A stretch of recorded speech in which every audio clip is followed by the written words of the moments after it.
السلام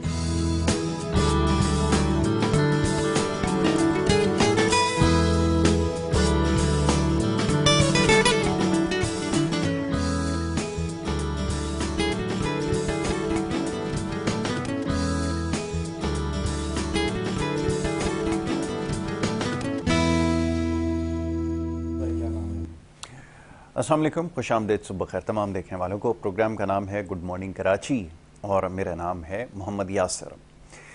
ناظرین، programme good morning Karachi میں بات کرتے ہیں کچھ عوامی نوعیت کے معاملات اور مسائل پر، اور جیسے گزشتہ روز بھی پروگرام میں گفتگو ہو رہی تھی کہ جو حکومت تھی پی ڈی ایم کی، اتحادی جماعتوں کی، جو بھی آپ اس کو نام دے لیجئے، ان کا جو گزشتہ روز رہا وہ آخری دن ثابت ہوا، اور جنہوں نے پروگرام دیکھا ہوگا گزشتہ روز یا جو فالو کرتے آئے ہیں اس پروگرام کو، تو اس میں ہم نے ایک لفظ استعمال کیا تھا کہ شاید یا بظاہر آخری دن معلوم ہوتا ہے۔ اس کی وجہ یہ ہے کہ پاکستان میں سیاست کے حوالے سے اور سیاست کے مستقبل کے حوالے سے کوئی بھی حتمی بات کرنا انتہائی مشکل کام ہے، اور آنے والا وقت کیا کچھ دکھا رہا ہے اس کے بارے میں قیاس کرنا انتہائی مشکل کام۔ اب نہیں معلوم کہ کون نگراں حکومت کے معاملات کو چلائے گا۔ معاملات جو ہیں وہ خیال یہ کیا جاتا تھا کہ افہام و تفہیم کے ذریعے حل کر لیے جائیں گے، بظاہر ایسا کوئی ابھی تک اشارہ نہیں ملا ہے کہ ایسے معاملات جو ہے وہ حل ہوتے نظر آ رہے ہیں، اور یہ ہمارا وتیرہ رہا ہے بڑی معذرت کے ساتھ کہ کسی بھی معاملے کے اوپر اتفاق پیدا کرنا ہمارے لیے انتہائی مشکل کام رہا ہے۔ یقیناً جو معاملات اپنے حق میں ہوں، چاہے حکومت کوئی بھی ہو، حکومت میں بیٹھے ہوئے لوگ اور اقتدار کا حصہ جتنے بھی لوگ ہیں پارلیمان میں موجود، اپنے حقوق کے تحفظ کے لیے، اپنے دور اقتدار کو دوام بخشنے کے لیے، اس کو طول دینے کے لیے جو کچھ ہو سکتا ہے ہر ممکن کوشش کرتے ہیں، اور ایسا ہی کچھ ہوا۔ گزشتہ روز ایک سابق وزیر اعظم ممبر پارلیمنٹ بھی تھے، ایک تقریر انہوں نے کی، بڑی جذباتی سی تقریر جو ہے وہ معلوم ہو رہی تھی۔ آخری دن ہوتا ہے، لوگ ذرا جذباتی تقریریں کرتے ہیں، تو ایسا ہی کچھ دیکھنے میں آیا کہ بڑی جذباتی تقریر انہوں نے کی، بڑے نا امید نظر آئے پورے نظام سے، سب کچھ اسی نظام کا حصہ بھی رہے، وزیر اعظم بھی رہے، اتنا موقع ان کو ملا بھی، لیکن اس کے بعد جو کچھ ہوا وہ بھی سب کے سامنے۔ جس ادارے کی ذمہ داری دی گئی تھی اس کی کیا کارکردگی رہی وہ بھی سب کے سامنے۔ تو یہ صرف محض لفظوں کی جو جگالی ہے، اس کے آپ یہ ماہر ہو چکے ہیں، ظاہر ہے 3-4 دہائیوں سے پارلیمنٹ کے ممبر بن چکے ہیں، جانتے ہیں کہ ایوان میں کھڑے ہو کے کیا کہنا ہے، کون سی باتیں ہیں، وہ کیمرہ ریکارڈ کر رہا ہے، تو یہ سارا ہنر جو ہے وہ سب کو آتا ہے ماشاءاللہ۔ تو کوئی نئے چہرے تو زیادہ اس میں تھے نہیں، تو یہی پرانے لوگ تھے، تو اسی قسم کی باتیں کچھ عوام کے لیے ہیں۔ تو بہرحال ایک بات انہوں نے کہی کہ جو پارلیمان میں بیٹھے ہوئے لوگ ہیں، گزشتہ روز بھی انہوں نے جس تیزی سے قانون سازی کی ہے وہ ساری کی ساری پارلیمان کے حق میں تھی، پارلیمان میں بیٹھے ہوئے لوگوں کے تحفظ کے لیے تھی، اور ان کے حقوق کی جو ہے وہ ترجمانی کر رہے تھے جتنے بھی یہ قانون پاس ہوئے گزشتہ ایک ہفتے کے دوران، اور محض بڑے مختصر سے وقت میں یہ فیصلے لیے گئے، اور اس کے اوپر سارے متفق ہیں۔ اس سے پہلے بھی ایسا ہی دیکھنے میں آیا سینٹ کے اندر، سابق چیئرمین کے حوالے سے مارات کا بل جو پیش کیا گیا، تو سارے نام وہ شامل تھے جو کبھی کسی زمانے میں بہت زیادہ معتبر سمجھے جاتے تھے۔ تو یہ تمام معاملات اسمبلی کے اندر جو ہے وہ جاری رہے، اور اس کے بعد اب ایک ٹیگ لائن ہم دیکھ رہے ہیں ہر جگہ نظر آ رہی ہے، کیا کھویا کیا پایا۔ تو ہم لوگ کیونکہ خیالوں میں خوابوں میں رہنے والے لوگ ہیں، اس قسم کی باتیں ہمیں بہت زیادہ متاثر کرتی ہیں، تو ہم یہی کچھ جملے استعمال کرتے ہیں۔ تو بہرحال کیا کھونا تھا اور کیا پانا تھا، یہ عوام کے لیے تو نہیں کہا جا سکتا۔ عوام نے تو ہر دور میں ہمیشہ کھویا ہی کھویا ہے، پایا تو کچھ بھی نہیں ہے، لیکن ان لوگوں نے کیا کھویا اور کیا پایا، یہ ان کے لیے سوال ہے۔ تو انہوں نے سب کچھ پایا اور کچھ بھی نہیں کھویا، یہ اس کا کل خلاصہ ہے۔ تو بہرحال یہ صورتحال ہے، اس کا جائزہ لینے کی کوشش کریں گے، اور اب اگلا جو مرحلہ ہے وہ بظاہر بڑا پیچیدہ نظر آ رہا ہے. ایک تو یہ کہ عام جو انتخابات ہیں اس کا انعقاد ہو پائے گا یا نہیں، ایک سب سے بڑا سوال. اور اس کے بعد اگر ہو بھی جاتا ہے تو اب مسئلہ یہ ہے کہ یہ جو پچھلے 4 یا 5 سال ہوتے ہیں اس میں عوام سے اتنے دور ہو جاتے ہیں، اتنے دور چلے جاتے ہیں کہ ان کی شکل تک دیکھنا جو ہے وہ گوارا نہیں کرتے. اب مجبوری یہ ہے کہ ان کے بیچ میں واپس آنا پڑے گا. ان کے آگے پھر وہی تقاریر جو ہمیشہ سے کرتے آئیں گزشتہ 30-40 سال سے، کوئی روٹی کپڑا مکان، پھر فلانا، پھر نوکری، پھر کوئی تبدیلی، پھر کوئی ریاست کی بات کرے گا، کوئی کسی کی بات کرے گا. اب یہ سارا سامان لے کر واپس عوام کے بیچ میں آنا ہے. اور یہ تو چلیں ان کی خوش قسمتی ہے کہ جن لوگوں کے درمیان آ رہے ہیں نہ ان کو علم ہے، نہ ان کو شعور ہے، نہ آگہی ہے، نہ ان کو کسی اور چیز پہ دسترس ہے. وہ ان کی باتوں میں آ بھی جائیں گے اور دوبارہ سے ان کو منتخب کروا کر اسی پارلیمان کا حصہ بنا دیں گے، اور پھر 5 سال تک وہی کچھ ہوتا رہے گا جو اس وقت ہوتا رہا ہے. اور یہ جتنے بھی سوالات ہم کرتے آئے ہیں گزشتہ 5 سالوں میں کہ مہنگائی کا کیا ہوگا، عوام کا کیا ہوگا، ان کو سب ایک طرف رکھ دیا جائے گا. تو یہ صورتحال آگے بھی جاری رہے گی. بات کو مختصر کروں گا. اسٹوڈیوز میں معزز مہمان تشریف فرمائیں، انہی معاملات پر گفتگو کی جائے گی. معزز مہمانوں کو سب سے پہلے خوش آمدید کہوں گا. سب سے پہلے جو معزز مہمان ہے، آپ کا تعلق ایک سیاسی جماعت سے ہے، شہر کراچی کی ایک بڑی سیاسی جماعت سمجھی جاتی تھی ماضی میں، اور اس وقت بھی بہت زیادہ متحرک ہیں. اور اس وقت جو سارا زور ہے وہ پریس کانفرنسز اور میڈیا ٹاکس کے اوپر ہے یا سوشل میڈیا کے اوپر ہے. تو اس حوالے سے بہت زیادہ متحرک ہیں یہ جماعت متحدہ قومی موومنٹ پاکستان، اور اس کے نمائندے ہیں گلوردک صاحب ہمارے ساتھ یہاں موجود ہیں. انہوں خوش آمدید کروں گا. بہت شکریہ، بڑی نوازش آپ کی جناب گلوردک صاحب. دوسرے ہمارے معزز مہمان، آپ کا تعلق پاکستان پیپلز پارٹی سے ہے. اب تو جانا پہچانا نام ہے، مختلف ٹاک شوز میں آپ دیکھتے ہیں بڑی اچھی گفتگو کرتے ہیں، بڑے کھل کر بات کرتے ہیں. رزاق باجوہ صاحب، ان کو بھی ہم خوش آمدید کہیں گے. شکریہ. بہت شکریہ، بڑی نوازش آپ کی. گلوردک صاحب، اب کہنے کے لیے زیادہ کچھ ہے نہیں، اور اب ایسا ہے کہ اب آپ سے بھی وہی سوال ہوگا جو سب سے ہو رہا ہے، اور بری الزامہ آپ ہو نہیں سکتے کہ یہ جو سب کچھ ہوتا رہا اس کا آپ حصہ رہے ہیں. وہ ماضی میں بھی اور حال میں بھی اور شاید مستقبل میں بھی کہیں ایسا ہی ہوگا. تو یہ ذرا فرمائیے گا، یہ جو کچھ ہوا ہے اس سے مطمئن ہے؟ کیونکہ آپ کو بھی لامحالہ عوام کے اندر جانا ہوگا، ان کے سوالوں کا جواب دینا ہوگا، اور بدقسمتی یہ ہے کہ آپ کے حصے میں شہر کراچی آیا ہے، کیونکہ یہاں تو شاید لوگ پھر سوال کر لیتے ہوں، باقی دوسری جگہوں پر شاید سوال نہ کرتے ہوں. فرمائیے کیا جواب سوچ رکھا ہے؟ شکریہ یاسر بھائی. سب سے پہلے بات تو یہ کہ آپ نے ساری باتوں کا خلاصہ ہی کر دیا شروع میں. جو باتیں آپ نے فرمائے بالکل اس کا میں تائید کرتا ہوں. وہ بالکل 100% صحیح باتیں آپ نے کہی، اور باتیں ہمارے جو پروگرام تھا وہ آپ نے ختم کر دیا. شروع بھی آپ نے کر دیا، ختم بھی آپ نے کر دیا. بات اس طرح ہے کہ جب میں سوچتا ہوں نا تو تقریباً سیاسی لوگ، یہ اکثر میں نہیں کہوں گا، تقریباً آپ 99% لے لو، ہم جو سیاسی لوگ ہیں وہ اس طرح ہے جیسے آپ کوئی مرسڈیز کی گاڑی میں آپ ٹویوٹا میٹسوبیشی کی انجن رکھ دو. ٹھیک ہے، ابھی اس کی بانٹ بند ہے، جا رہے، کور تو ان کا مرسڈیز کا ہے، بی ایم ڈبلیو کا ہے، لیکن ان کا گیئر، ان کا حصہ، ان کے جو مشینری، جو پارٹس ہے وہ ان کا جینین نہیں ہے، وہ چیز جینین نہیں ہے.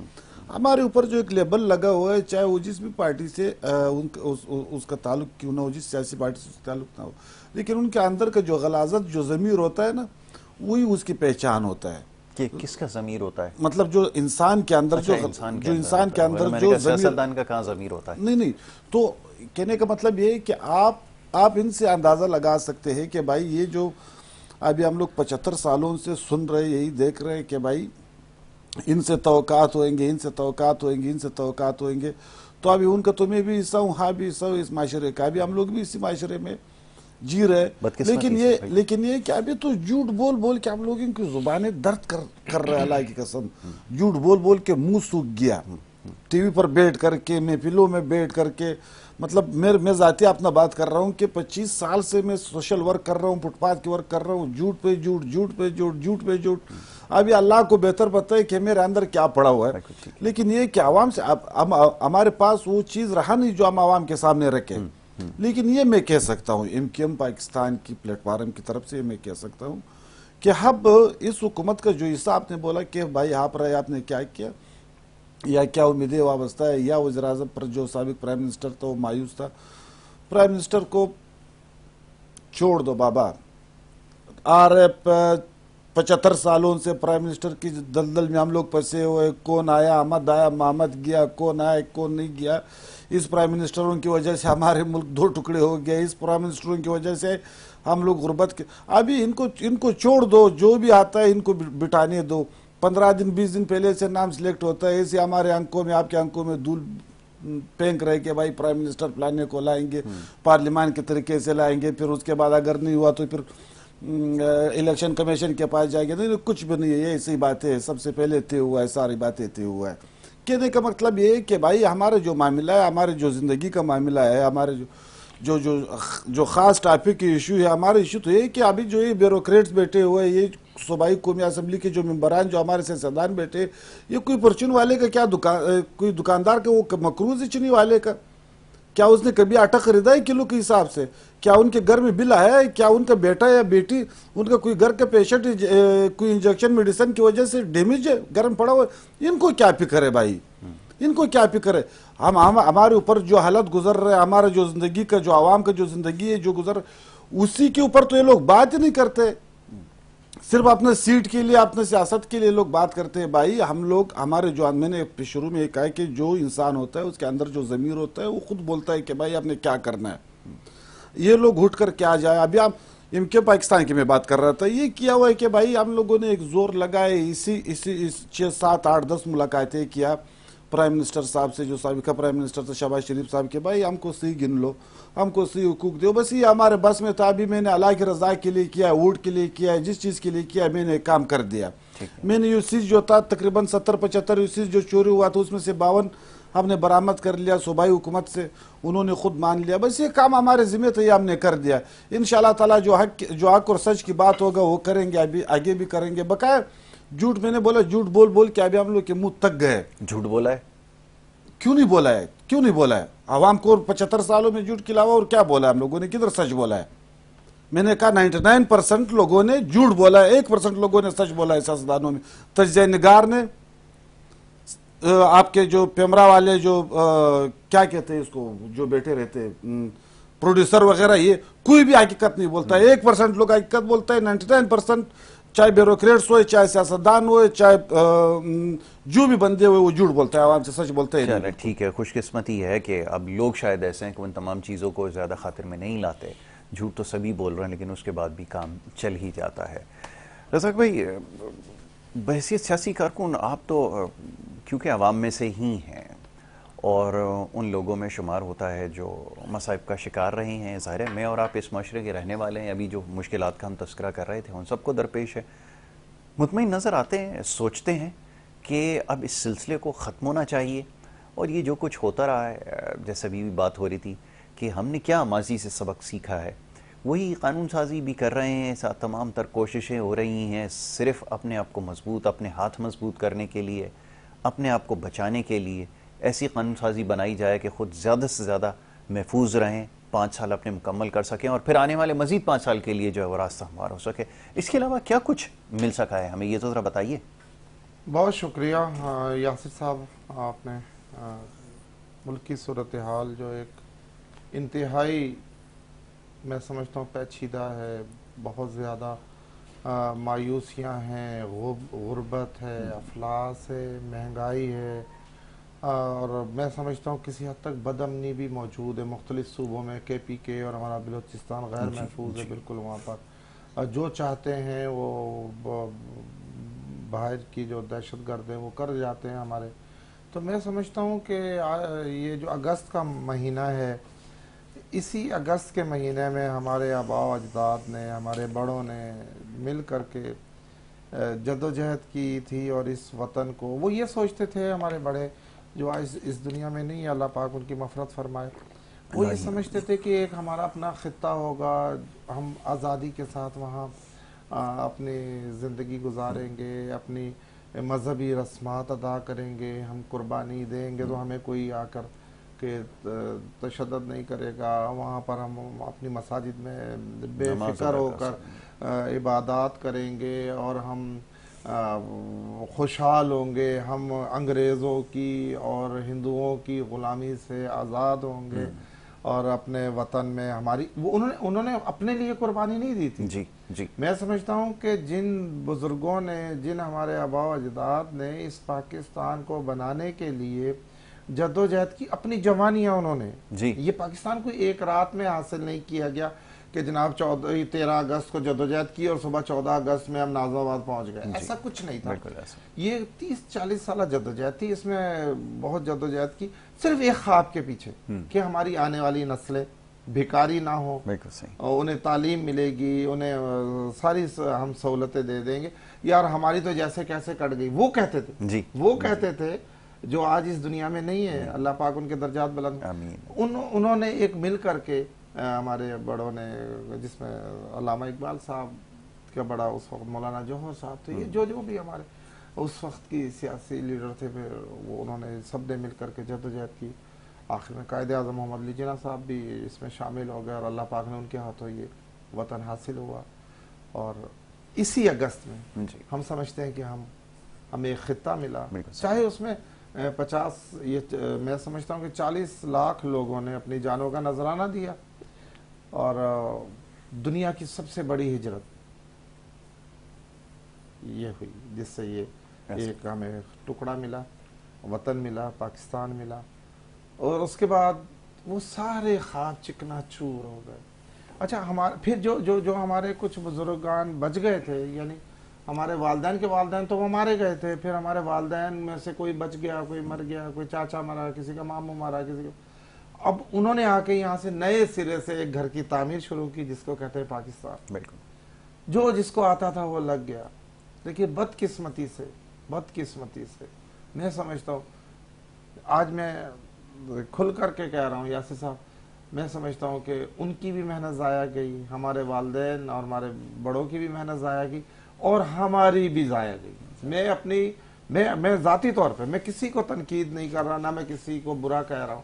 میں سمجھتا ہوں کہ میرے خاندان کی 3 نسلیں اس وطن پر قربان ہو گئیں اور آج بھی قربانی دے رہی ہیں. آج ہم مہنگائی کی، بھوک کی، افلاس کی، انصاف کی، ہمیں جسٹس نہیں ملتا. ہم عدالتوں سے کوئی انصاف نہیں لے سکتے ہیں. اور جن کو سزائیں ہو گئی ہیں وہ کہتے ہیں ہمارے ساتھ ظلم ہوا ہے. وہ دیکھیں آپ کو، یعنی کیا پایا کیا کھویا. تعلیم ہمیں پیسوں پہ مل رہی ہے، علاج ہم پیسوں سے لے رہے ہیں، انصاف ہم پیسوں سے لے رہے ہیں. اگر ہمیں دنیا کی کوئی اس کنٹری میں سہولت چاہیے تو ہمیں بہت سارے پیسے چاہیے. اور یہی سوچ لیا ہے سیاستدانوں نے، یہی سوچ لیا بیوروکریٹ نے، یہی سوچ لیا. اب یہاں کی جو عوام ہے بڑی اکثریت وہ بھی کرپٹ ہو گئی ہے. میں اپنے سمیت کہہ رہا ہوں، میں اپنے آپ کو الگ نہیں کہہ رہا کہ میں کوئی فرشتہ نہیں ہوں، نہ میں کسی اور، میں بھی اس خطے کا باسی ہوں، اسی کارکن ہوں. یہیں اب ہمیں شارٹ کٹ دیکھیں کہ 75 سالوں میں کس قدر حکومتیں آئیں. جو آیا اس نے کہا میں تو گل و گلزار بنا دوں گا، میں تو یہاں پیرس بنا دوں گا، یہاں تو شیشوں کی سڑکیں ہوں گی اور آپ کو سب کچھ. لیکن بدقسمتی سے سب نے جھوٹ بولا. میں سمجھتا ہوں کہ کچھ پرائم منسٹر یا ایسی حکومتیں آئیں جنہیں تاریخ یاد رکھتی ہے. ذوالفقار علی بھٹو صاحب کا دور آیا، میں لاکھ برا کہوں ایوب خان صاحب کا دور، پھر بھی خوشحالی کا دور تھا. لوگ دعانے چارانے کی مہنگائی، ہم نے اپنے بڑوں سے سنا ایوب خان صاحب کے دور میں چینی پر چارانے کلو کے پیسے ریٹ بڑھائے تھے، پورا ملک باہر آ گیا تھا اور ایوب خان صاحب نے اقتدار سے ہاتھ انہیں دھونا پڑا چارانے. یہاں پہ آپ دیکھیں کہ 7 روپے یونٹ بجلی کے بڑھ رہے ہیں. پیٹرول ہماری اب جو ہے وہ کیا کہتے ہیں وہ طاقت سے باہر ہو گیا. مختوم احمد اب محمود ڈلوانا صاحب نے پڑتا ہے، کیا 500 روپے کا کریں. کر دیں. اب ہم بجلی کا بل بھریں، پیٹرول ڈلوائیں، بچوں کی تعلیم کے پیسے دیں، ہیلتھ کے پیسے. یار ہم سب کچھ دینے کو تیار ہو، دے رہے ہیں، نہ چاہتے ہوئے بھی ہم دیں گے، عوام ہے. لیکن مجھے بتائیں کہ کوئی آنے کا ذرائع بھی بتا دے حکومت، کوئی یہاں سے آپ پیسے اٹھائیں اور یہاں خرچ کریں. تو اب لوگوں نے کیا کیا اس مہنگائی کا مقابلہ کرنے کے لیے، اپنے آپ کو زندہ رکھنے کے لیے ہر بندہ کرپشن میں ملوث ہو. بالکل ایسا ہی. پہلے یہ کچھ لوگ کرتے تھے، بالکل ایسا ہی. کچھ لوگ کرتے تھے. میں آپ کو بتاؤں کہ ہمارے محلے میں ایک وابڈا کہ میں اس وقت کے کچھ نہیں ہوتا تھا، لوگ وابڈا کہتے تھے بجلی کو ہمارے بچپن میں، تو وہ ان کا گھر ذرا خوشحال تھا، ان کے پودوں کو صبح پانی وانی ملتا تھا، سب لوگ کہتے تھے یہ گھر کرپٹ ہے، یہ بجلی میں بجلی کے محکمے میں ان کے بڑے، تو یہ کرپٹ ہے، یہ دیکھو ان کے گھر میں گاڑی بھی ہے، ان کے بچے بھی اچھے اسکول میں پڑھ رہے ہیں، تو اس کا مطلب ہے یہ کرپٹ ہے، اور ان سے نفرت کرتے تھے، محبت نہیں کرتے تھے، کوئی ان کے ساتھ عید نہیں ملتا تھا، کوئی بقرعید نہیں ملتا تھا، کوئی وہ کوئی لوگ نفرت کی، یعنی غربت ضرور تھی لیکن کرپشن سے نفرت تھی، لوگ برا سمجھتے تھے، اور آج یہ چیزیں راج ہو گئی ہیں۔ اب میں سمجھ گیا ہوں کہ مجھے سیاست کرنی ہے، میرے بچوں نے اگر سیاست کرنی ہے تو مجھے 1000 گز کا گھر بھی چاہیے، مجھے بڑی بڑی گاڑیاں بھی چاہیے، میرا لنگر خانہ بھی کھلا رہنا چاہیے، میرا یعنی پاکستان کا میں نہیں کہہ رہا ہوں، میرا، بالکل ٹھیک ہے، اور میں پھر سیاست کر، یعنی اب یہ کرپشن رچ بچ گئی ہے۔ اب دیکھیں نا کہ مہنگائی نے جو میں کیونکہ کس منہ سے تعریفیں کروں، کس کی تعریفیں کروں، بالکل ٹھیک ہے، کچھ بچا ہی نہیں ہے، میں گل وردک صاحب کی ساری باتوں سے اتفاق کرتا ہوں کہ مہنگائی نے چیخیں نکال دی، یہ چیخیں نکال دی ہیں۔ اب تو میں سمجھتا ہوں کہ حد ہی ہو گئی نا، اب ہمارے لوگوں پہلے تو کہتے ہیں نا چیخیں نکل گئی، اب تو چیخیں بھی نکلنا بند ہو گئی، اب تو برداشت، بس اسی برداشت میں ہم چلے جائیں گے یہ دنیا چھوڑ کر۔ اس سوال کا جواب دیں، اب ادھر جو ابھی تھوڑے بہت لوگ جو زندہ رہ گئے ہیں مہنگائی سے، ویسے تو الحمدللہ سبھی ختم ہو گئے اب تو، لیکن جو تھوڑے بہت رہ گئے ہیں، اب خیال یہ کہ ان کے پاس کیسے جائیں گے، کیا ان کو کہنا ہے؟ اور پھر دوسری بات یہ کہ اب وہ چلیں، وہ ایک سابق وزیر اعظم تھے آج کل جیل میں، اور میں ان سے لوگوں سے پوچھتا تھا جب مائک لے کے جاتا تھا کہ ان کو ووٹ کیوں دیا، تو وہ کہتے تھے ووٹ اس کی محبت میں نہیں دیا، امید پہ دیا تھا، ان سے نفرت کی بنا پر اس کو لے کر آئے تھے، اس کے ساتھ کوئی محبت والا رشتہ نہیں تھا، ہمیں بھی پتا تھا وہ جھوٹ بولتا ہے، سب ٹوپی ڈرامہ ہے، لیکن ہم نے اس لیے دے دیا کہ ان لوگوں نے ہمارے ساتھ ہاتھ کیا، چلو اب گیم سے اس کو باہر کر دیا، کیا بچا ہے؟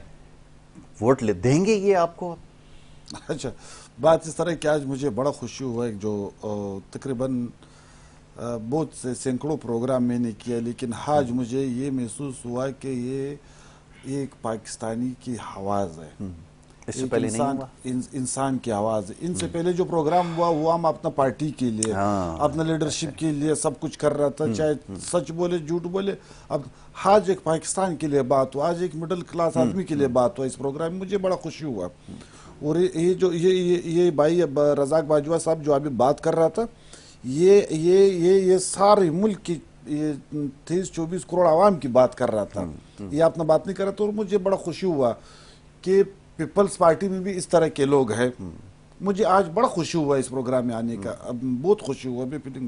دوسری بات یہ کہ ہوا میں جانے کے لیے تو کرے کیا بھائی، کہاں جائے، یا تو کوئی پھر چائنا کو بولو کہ یا نیا سا جو سے نے سیاستدان ہمارے لیے بنا دے ماڈرن چائنا کا، تیار ہو رہے ہیں، بے فکر ہو جائیں، ٹھیک ہے جی، یا تو وہ لاوے نمبر 1، یا تو پھر جونسن اس عوام کو ختم کر کے نیا عوام بنا دے تاکہ اس کے پاس ہم لوگ چلے جائیں، ان کو بات بول دے۔ میں نے کہا کہ ابھی تو زبان تک گیا، منہ دکھانے جانا تو چھوڑو، جب ان کو دیکھتے ہیں تو ہم لوگ منہ پیر لیتے ہیں، اب وہ چیز رہا نہیں۔ اب آخری بات یہ ہے کہ دیکھو ہم لوگ اللہ تعالیٰ سے دور ہیں، اللہ تعالیٰ کی کلام سے دور ہے، یعنی حق گوئی سے دور ہے، انصاف سے دور ہے۔ اگر ہم لوگ اللہ کی کلام کے نزدیک ہو جائے، چاہے ہمارے مولوی صاحبان ہو، چاہے ہمارے بیوروکریٹس ہو، چاہے ہمارے سیاستدان ہو، چاہے ہمارے جو آپ اللہ کی کلام کے نزدیک ہو جاؤ تو آپ کے معاملے سارے ختم ہو جائے گی، پھر تو آپ 2 نمبری نہیں کر سکو گے نا، پھر تو آپ ملاوٹ نہیں کر سکو گے، پھر تو آپ کسی کے سامنے جھوٹ نہیں بول سکتے، آپ کو پتہ ہے کہ جھوٹ اتنی بڑی گناہ ہے۔ تو ہم لوگ قرآن سے اور حدیث سے ان سے دور ہے، جب ان سے دور رہیں گے تو پھر تو جب اللہ تعالیٰ سے آپ دور رہے گا پھر تو یہ انجام ہوئے گا ہمارا نا۔ ٹھیک ہے حاجی صاحب، ایک اور چیز ذہن میں آتی ہے، لیکن پوچھ تو نہیں سکتے کیونکہ ہمارے ہاں پھر جیسے میں نے کہا کہ بہت ساری چیزیں ہیں، لوگوں کو شاید نہ سمجھ میں آئے تو وہ کہیں گے پتہ نہیں کہ کس قسم کے سوالات ہو رہے ہیں۔ بریک کے لیے کہا جا رہا ہے، بریک لیں گے، بریک کے بعد جب واپس آئیں گے تو گفتگو کا سلسلہ جاری رکھیں گے۔ آپ دیکھتے رہیے گڈ مارننگ کراچی۔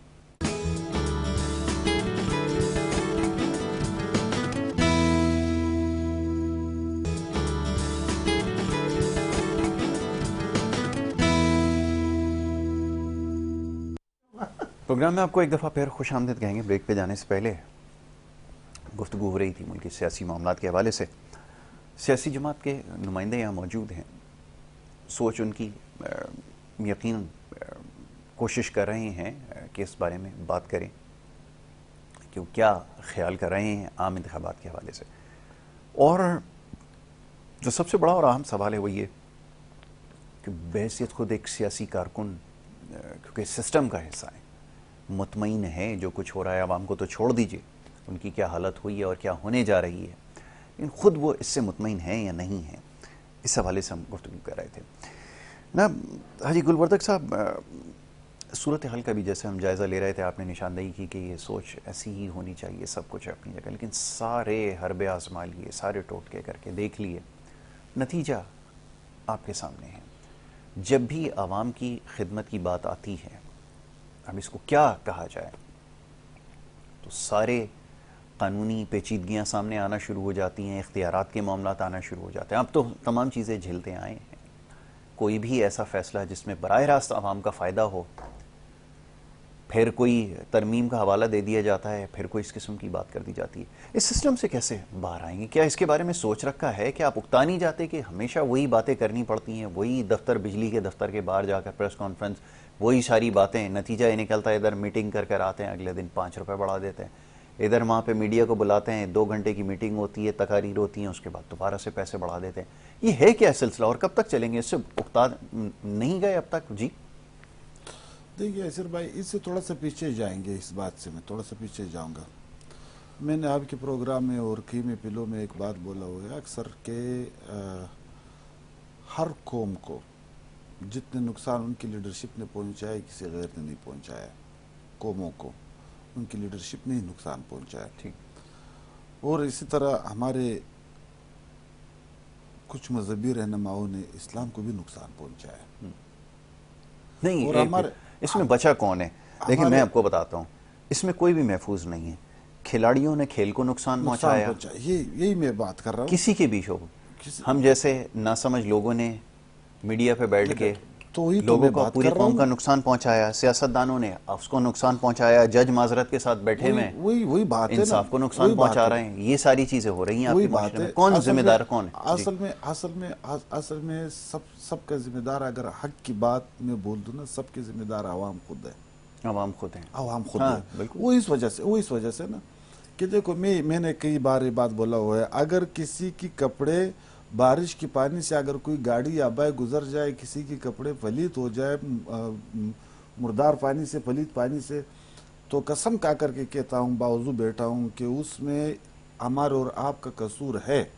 اگر ہم اور آپ اس علاقے کے تھے، کیونکہ اس علاقے کے میں نے ایم پی کو ہم اور آپ نے سلیکٹ کیے تھے، ہم اور آپ نے ووٹ دیا تھا ان کو، تو انہوں نے یہ کڑا کیوں نہیں بنایا؟ انہوں نے سیوریج سسٹم کیوں صحیح نہیں کیا؟ نہیں، شہر کراچی کے اندر یہ جو ابھی عام انتخابات ہوئے تھے، اب کہنے دیجئے 2018 کے اندر جو لوگ منتخب ہو کر آئے کراچی سے، کس نے منتخب کیا تھا ان کو؟ کراچی کے لوگوں نے تو نہیں کیا تھا. نہیں، وہ ایک الگ مسئلہ ہو گیا نا، اس کو تو آر ٹی آئی سسٹم بیٹھ گیا. نہیں، وہ سسٹم بیٹھے یا کچھ بھی بیٹھے، ایسے ہی ہوتا رہا نا. دیکھو نا، یا آپ کی پارٹی کی بات کر لیں، جو منتخب نمائندے ہو کر آئے، اس میں تو ووٹ اس علاقے میں 4000 رہنے والے تھے، 20,000 ووٹ لے لیے. میں یہ کہتا ہوں، آپ دیکھو، میں آپ کی بات میں تائید کرتا ہوں آپ کی بات کی، کہ یہ ہمارے جو بھی یہاں پر جو گناہگار ہے، وہ عوام خود ایک ایسے بندوں کو سلیکٹ کرتا ہے.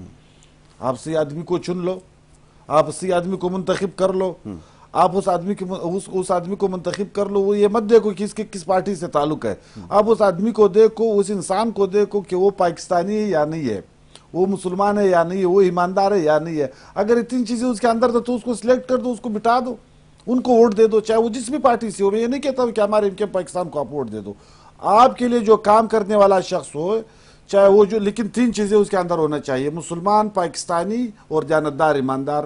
آپ اپنے سوچ کے مطابق منتخب کر لو، بٹا دو، وہ کام کر لے گا یا نہیں کر، تو پھر اس کے جواب دے پھر آپ ہوئیں گے، کیونکہ آپ نے اس کو سلیکٹ کیا. وہ اسمبلی میں کھڑا ہو کر کے ہی بولتا ہے کہ بھائی مجھے عوام نے منتخب کیا، آپ نے نہیں کیا ہے، مجھے عوام نے منتخب کیا. تو اس کے لیے ہی کی بات کافی ہے کہ جب آپ ان کو منتخب کرتے ہو، اسمبلی تک پہنچا دیتے ہو، تو پھر آپ شکوہ کیوں کرتے ہو، گلہ کیوں کرتے ہو؟ اچھا، میں آپ کی بات اس وقت سمجھ نہیں پایا کہ آپ نے کس کو نشانہ اس میں بنایا ہے. آپ نے کہا دیانتدار ہونا چاہیے، اس کا منتخب ایسے کیا جائے، ایسے کیا جائے. وہ سب ہوا، آپ کی جماعت میں دیانتدار لوگ ہوں گے نا، ظاہر ہے دوسری پارٹی میں ہونا، وہ آپ کے پاس تو ہیں یا نہیں ہیں؟ الحمدللہ. تو وہ جو دیانتدار لوگ تھے، انہوں نے کیا کیا، اس کا تو جواب دیں. ہوا تو آپ کے شعر کو دنیا کے ساتھ رزاق بھائی شعر بنا دیا. یہ تو کیا اور کیا کیا. اب یہ بتائیے، اب یہ جب جواب آئے گا، دیکھیں یہی باتیں ہیں. اب لوگ چاہتے ہیں کہ کوئی ایسی بات کی جائے نا جس سے ان کو کوئی امید نظر آئے. اب ہر شخص یہ کہتا ہے جی ہمارے پاس دیانتدار لوگ تھے، جو سارے ہی دیانتدار ہیں.